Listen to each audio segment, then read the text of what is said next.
Hi guys. I cannot express how thrilled I am to read the responses to this thread. It's it's the way I live my life, basically, and to see the enthusiasm, the support from users, and I love the way Phil says you can see the difference in psychology between new guys and existing members. It is wild. It's a really tough, but not tough, interesting journey. It's the learning process, and people don't get the learning process quite often. We're creating new pathways. The quickest way to do it is understanding exactly what you're working on with no expectation, but an understanding of what we're doing. Creating a new circuit board, the 2.0 circuit board, rather than the existing wiring that needs to change. And in order to fix a broken circuit board, you hire an electrician, and he comes along and says, right, what's the problem? And you say, I'm not telling. How can I fix it? You can't. Or you go, hi, Mr. Electrician. He goes, what's the problem? I said, well, here's the problem. Here's the fuse box. Oh, there it is. Okay, so I can see the wiring's not quite right. I can fix that. We've got to understand what's not working in order to fix it. And this is why there's so much sensation development going on. Now consider this. The exercises that you're playing are the assessment. You don't learn during the test. You don't learn during the exam. You don't learn during the assessment. It's an indication of what you've learned. So you go to play something based on your training, going through the sensations, all the stuff at the start, the invitations. You're training the body what to do, and you invite it enough, eventually it might do something, and maybe just once, or it might stick, but it's unlikely that something will stick straight away. It'll accept the invitation, then it'll disappear. Accept the invitation, disappear. And this is with all the different elements, the T's. Then, so you attempt to play the 4 factories, descending harmonics, and all of a sudden you go, oh, that's not it, right? That's not a failure. That's how you learn, right? It's a figuring out what's going wrong. Where's it going wrong? What does it feel like? What does it look like? What does it sound like? And you go, righto. So you recognize in your mind, after you've played, what wasn't right about it. It felt like this. It wasn't, Again, I know I keep doing it, but one day people will get it across the planet. It's going to take a long time. Now I've just finished a 2-hour lesson with a focal dystonia student. No playing, of course. Right? Lots of stillness. And then soon as we start to move the mouth, there's things going on out there, folks, that you reckon you got problems here. There's some big problems around. We control that. No tremor. Okay. Let's start and introduce the voice. You know, it's heavy. It's heavy. This is passive. This, first thing of the day.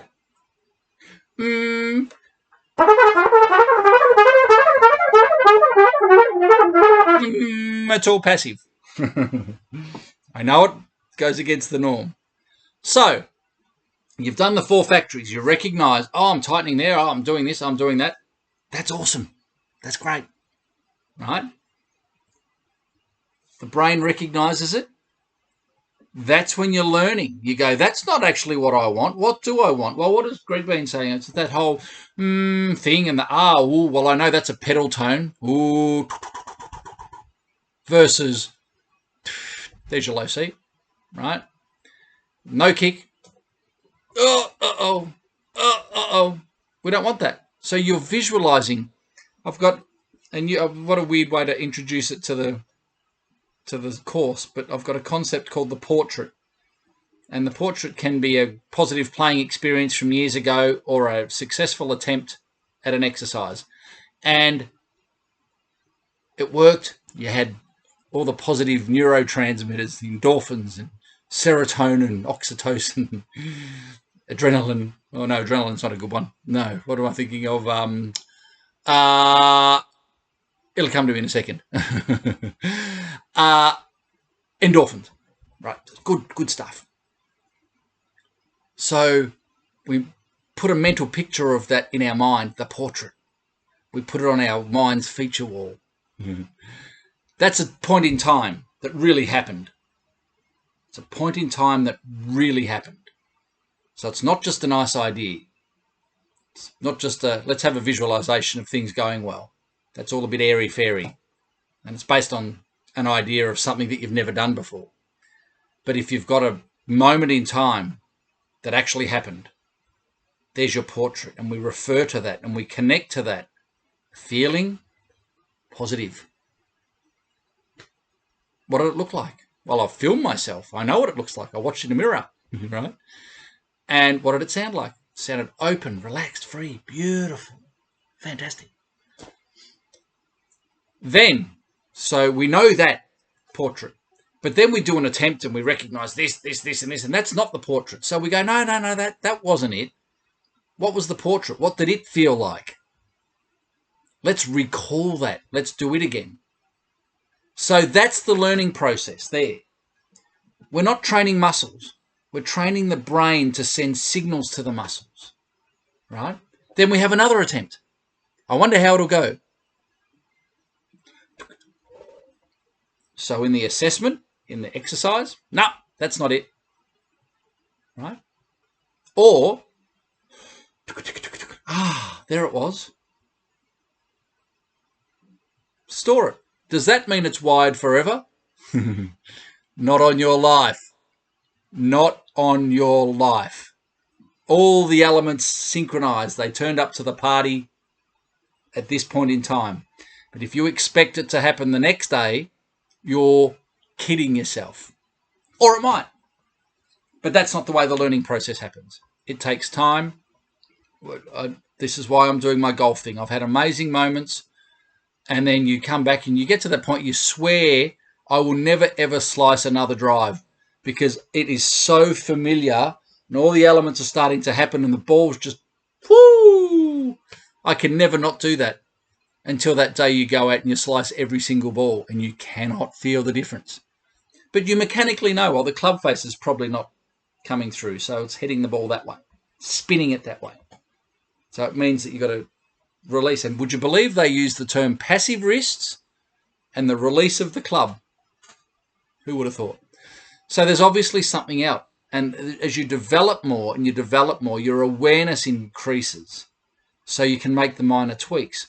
So as you develop through the course, your awareness improves. So what's perceived as a bad day is simply a day that couldn't repeat your personal best, your best day.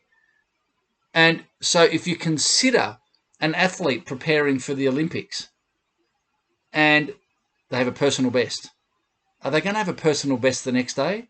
No. Back to train. They have bad days. But then they work up again, another personal best. Then it drops. Personal best. And hopefully they're aiming and they know this pattern and they taper off just before their day and then they come in and do their personal best on the day. That's what we're doing. We're slowly going up, learn, then let go. Up, learn, let go. This day here, when I won that tournament, that was the best day I had in months. And that was the first day of the tournament. And I absolutely I was going to say I was terrible for the next 3 days. No, I wasn't. I was me. I was playing the way that I was wired to do. So it was an up and then the dip, which is the learning part. And then you're learning, tip, and then back down. And that can happen in a session, throughout a day, throughout a week, throughout a month. That is the process. And even more so, I haven't put much golf footage and the whole process out yet. It's coming. But I couldn't break 100 for ages. Then, I started hitting 150. And if you don't play golf, 150 shots for 18 holes of golf is a lot. And losing 20 or 30 balls in the trees. It's left-handed. It's crazy. The professionals hit 63, 64, 65, 70. Par is 72. So I'm over double the amount of shots that the pros hit. That's cool. I slice a ball. I'll stand there and I lost 7 balls in a row into a lake. I don't care. No expectation. It's a learning process. People get upset. And to divert for a second, when I'm on the golf course, when I hit a bad shot, I learn because that's got on a platter what I need to work on. And other guys are getting shitty, duffing a ball. They're not pros. They're getting really, really upset because they mishit a ball. That's madness. That's where you learn. I say to them, this quote, I don't care about pars and birdies, like the good holes. I don't learn anything from that. That's proof that the process is working. I learn from the 7s, 8s, 9s, 10s when it all falls apart. That's where you learn. And if I expect to be a pro golfer in 12 months, sell your clubs. It's not going to happen. It's not going to happen. Greg Norman went from 23 to 2, a handicap of 23 to 2 in 2 years. My handicap's 30.1. I'm dying to get into the 20s. It'll happen when it's meant to. You know, I was hitting 150. Then I remember the days I hit 130, broke 130, and it started happening all the time. Then I was getting into the 110s. And then on 9 holes, I had a 45. Best ever. Better than any right-handed game. 45. But on the back 9, had a million. Right? Then can't break 100, can't break 100, can't break 100. Then a couple of times on my own from the white tees, which are closer to the hole, I broke 100 a couple of times in the 90s. Then over 100 again. And then a competition a few weeks back off the black tees, competition tees, right at the back. I hit a 99, which beat my handicap by about 4 or 5 shots, and I won the competition. How cool is that, right?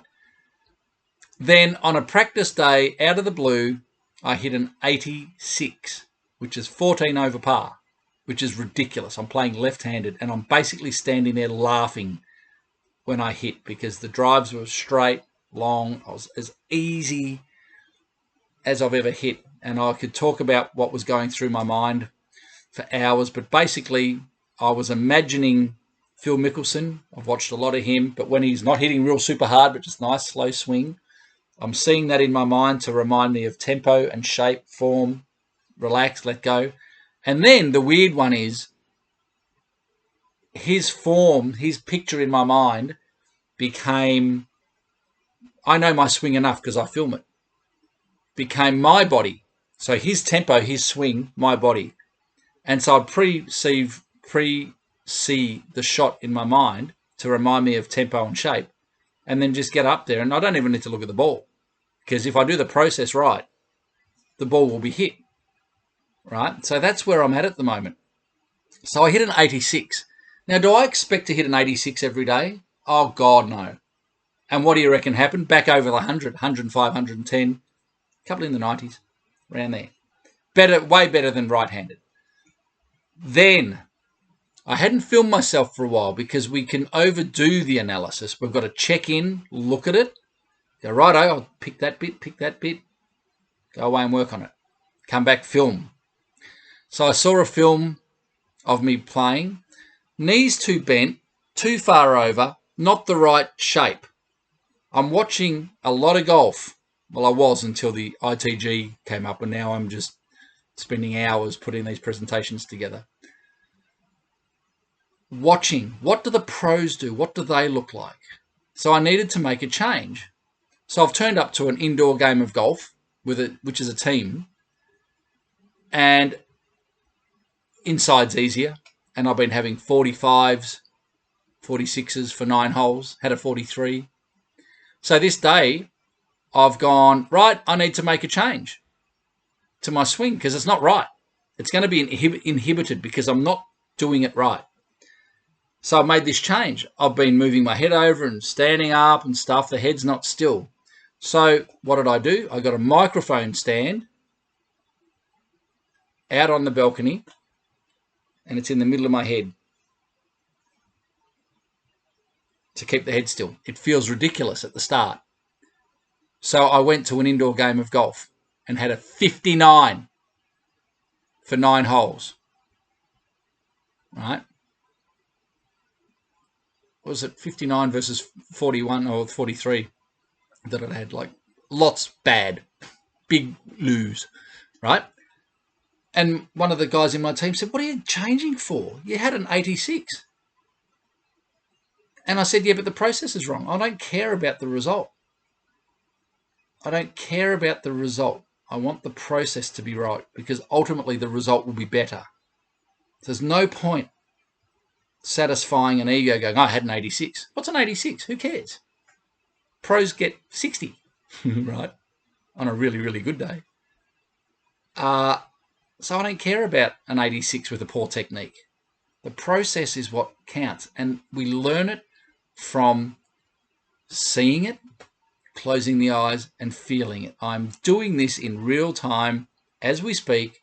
As you guys are learning, I'm learning. And this is the process of getting there, feeling it, and feeling what it's like to keep the head in the same. Yes, it can move that way, but we don't want it. And feeling that and learning it all. What does it feel like? Then you take the thing away and you try and replicate it. Then you go to the driving range and work on it. And I'm working with a strap between my elbows to find the right frame, all this sort of stuff. Then you get out onto the golf course and forget about it. So I had a 59 and turned up. My teammates are, what the hell are you doing? And I'm saying just working on pure process. Turned up to the competition on the Saturday and said, anywhere between 110 and 120 with this, because I'm making all these changes, will be good. But I got that. I've got the picture in my mind, got up, hit the first shot straight off the tee, and they've gone, that is a different shot to what you've ever had before. Tempo, stance, flow, everything. And that, in fact, that was the day that I had the 99 and won the comp, after saying anything under 120 would be acceptable. This is how it works. And then on the Wednesday night, after having a 59, I hit a 41 inside, which is 5 over par. And my handicap was like 11. So I basically played 6 under my handicap in 9 holes. And I don't care whether I have a bad day. And you could say, well, Greg, yeah, but that's just a hobby. And I'm a professional player. Well, I don't care. I did this as a professional player. I sat down with, here it is, between my teeth, to keep my teeth open, to learn the feeling of it. I'd pick up trombone. That's what I want to be able to do. It took me ages and ages and ages and ages to have that moment where I let go and went, and the note spoke. Coffee moment number 1. You can't force it to happen. It's based on understanding. It was based on, this must work, because no trumpet methods helped me, because you're playing all the methods the same way. So that's when you start researching physics and acoustics and that stuff. And you're doing something that feels so ridiculous, yet you know intellectually that it's right, even though you can't do it. But manipulating the process to force a result is simply going down the same old country road. Bumpy. It's not a nice journey. We're building a new superhighway. So the superhighway is, I don't care what comes out. New posture, new head position. I don't care where the ball goes. I do not care. It cannot enter the mind. We get emotional, we get impatient and frustrated because we don't understand the process, or we reject reality. We become the analyst when we understand exactly what's going on, why it's going on, which wires are crossed, how to rewire, with no expectation of an instant result, but a belief that ultimately it's going to work. This is belief and confidence. You can't have doubt. confusion, frustration, if you've got belief and confidence, understanding. And I have belief that I can hit a beautiful ball. I don't have confidence that I'm going to at this particular shot right now. I have belief it's possible. I don't have confidence that it's going to happen. But I don't mind, because I'm just going to observe the outcome, because this moment is my assessment. How did I go? That was great. Store it. What did it feel like? What did it look like? What did it sound like? Then can we replicate it? That's where the repetition thing comes in, which is the next important update. The amount of repetition required to do this is immense. You're not just going to pick it up and do it once. You've got to go back to the start. You've got to go back to the start of Largo and watch it again and watch it again. If you're serious about rewiring something and making a long-term difference to your playing, the cop-out, the easy way to do it is to just go, I'm not up for the challenge. I'm just going to keep doing it the way I've always done it. And that's illogical if you want to make change. And I've got one student, very, very high profile, that I can't mention, who is like the prodigal son. He gets my stuff and then he goes, yeah, I get that. And he goes off, and he's 6 months later, he's back. He goes off, and he recently was looking at Stamp and Gordon and stuff all online. And lo and behold, he's back again. He goes, quote, all roads lead to Spence, because he keeps going down the same pathway. And now he's finally got to the point, I'm doing this. Back to the start. Stillness. If you can sit in stillness, no anxiety, and you're not dying, which means you're breathing, all of your playing stems from this. And then your portrait is, what do I want to be? And can you imagine the player that you want to be? Look at the people that you love and go, where do I fit into that? You don't want to be another Maynard like me. I don't want to be a Maynard or a Clifford Brown or a James Morrison or this or that. They've already done their thing. I always wanted to be just something in that realm, right? And then you get your own voice from this, and you sort of go, righto, most people can't picture where they want to be because they don't know where they want to be. And on that point, there's no exercise that's going to work for everyone. All I try and do is break it down and go, well, I know there's air and air particles. Not that I've ever seen one. I'm assuming. I know there's blood cells. I know there's neural pathways. I've never seen them, so I'm assuming. I'm taking faith on people that know about this stuff. But I do know that saying imagine a visualization doesn't work for everyone. There's a condition called aphantasia. People cannot create a visual picture in their mind. Can't do it. All right? So I can come up with the greatest thing ever, visualize and picture this. No, it's not possible. Because they can't do it. So they've got aphantasia, it's called. And then there's other stuff. I'm talking about tongue position, obviously. Greg, be careful of giving people false hope, was an email. Okay, what's going on?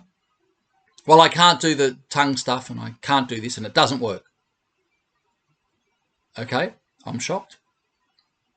Then I get an email 6 months later from the same guy. Greg, you're a genius. I can play. He was tongue-tied. Couldn't move his tongue. Doctor saw it, snipped it. All of a sudden, it all fell into place. This is what we're working with, okay? You've just got to come back and go over and over and over with pure process and no emotional reaction to the outcome, a recognition of what didn't work when you play, an understanding of why it didn't work, an understanding of how to get there. And of this video, I don't know how many people are still watching, but if you're still watching, well done. It means that you've got the right psychology to make a serious long-term change to your playing. It's coming up 25 minutes of me rambling. And most people would have switched off by now. And that's the world that we live in. So if you're still here, well done, congratulations. Let me know. Just shoot me or even put a little thing on the forum here where I'm posting it going, thanks, Greg, watch the whole thing with a wink, you know. Because most people won't. It's too much. But understanding how to create new neural pathways and do it with no emotional attachment to it is what it's all about. That's why the focal dystonia stuff, it's the same thing. Involuntary activation of muscles. They're doing things that we don't want them to do. And that's all that's happening here. The body's got this belief that it needs to do something. You should see the intro to this part 1 of my ITG presentation. It's pretty wild. And it talks about this instinct and how instinct is wrong. Often. Doesn't have to be. Anyway, I'll stop now. Thank you, guys. It's a really awesome thread. Super excited of what's coming, what's developing, and it's thanks to you guys that are just talking about the real stuff. Thanks. We'll see you soon.